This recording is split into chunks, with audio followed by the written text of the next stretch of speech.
ಆಚಿ ಮಸಾಲ. ಎಂತ ಅಡಿಗೆಯ ರುಚಿಯಾಗೋ ರಹಸ್ಯವು 20 ರೂಪಾಯಿ.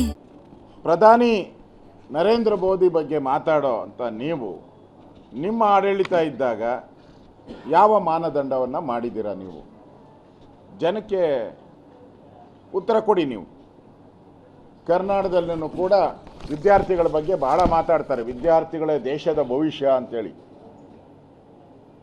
ಈ ಕ್ರಿಕೆಟ್ ಅಮಾಯಕ 11 ಜನ ಬಲಿಯಾದ್ರಲ್ಲ ಯುವಕರು, ಎಲ್ಲೋಯ್ತು ತನಿಖೆ? ಮುಚ್ಚಾಕ್ಬಿಟ್ರಿ, ತನಿಖೆನೇ ಮುಚ್ಚಾಕ್ಬಿಟ್ರಿ.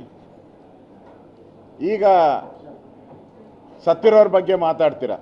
ಯಾರು? ಈ ಎಕ್ಸಾಮಲ್ಲಿ, ನೀಟ್ ಎಕ್ಸಾಮಲ್ಲಿ ಯುವಕರು ಆತ್ಮಹತ್ಯೆ ಮಾಡ್ಕೊಂಡಿದ್ದಾರೆ ಅಂತ.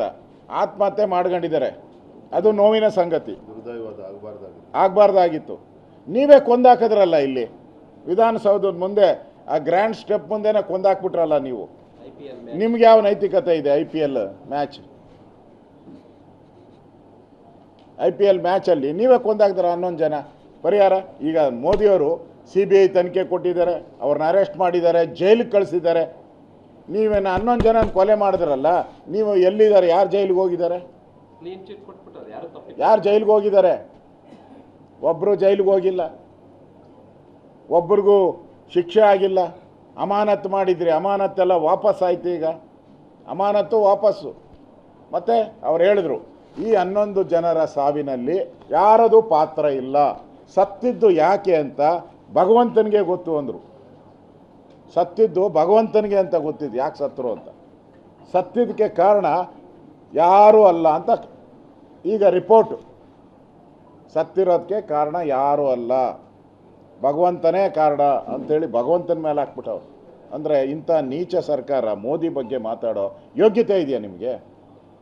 ಅದರಿಂದ ಇವತ್ತೇನು ರಾಜಕೀಯ ಮಾಡ್ತಾ ಇದ್ದೀರಾ, ರಾಜಕೀಯ ಪಿತೂರಿ ಯುವಕರ ಹೆಸರಲ್ಲಿ, ಇದು ಭಾಳ ದಿನ ನಡೆಯಲ್ಲ. ಸತ್ಯಾಸತ್ಯತೆ ಹೊರಗಡೆ ಬರ್ತತೆ. ಈ ಯಾರು ಪ್ರತಿಭಟನೆ ಮಾಡ್ತಾ ಇದ್ದಾರೆ, ಇವ್ರಿಗೆ ಯಾವ ದೇಶದಿಂದ ಹಣ ಬರುತ್ತೆ, ಎಷ್ಟು ಹಣ ಕೊಟ್ಟಿದ್ದಾರೆ, ಯಾರ್ಯಾರು ಕೊಟ್ಟಿದ್ದಾರೆ, ಇದೆಲ್ಲ ಮುಂದಿನ ದಿನಗಳಲ್ಲಿ ಬಯಲು ಬಂದೇ ಬರ್ತದೆ, ಬಯಲು ಮಾಡೇ ಮಾಡ್ತಾರೆ. ಅದರಿಂದ ಇದು ದೇಶ ವಿರೋಧಿ ಚಟುವಟಿಕೆಗೆ ಬೆಂಬಲ ಮಾಡ್ತಾ ಇರೋ ರಾಹುಲ್ ಗಾಂಧಿಯವರಿಗೆ ಜನ ಪಾಠ ಕಲಿಸ್ತಾರೆ.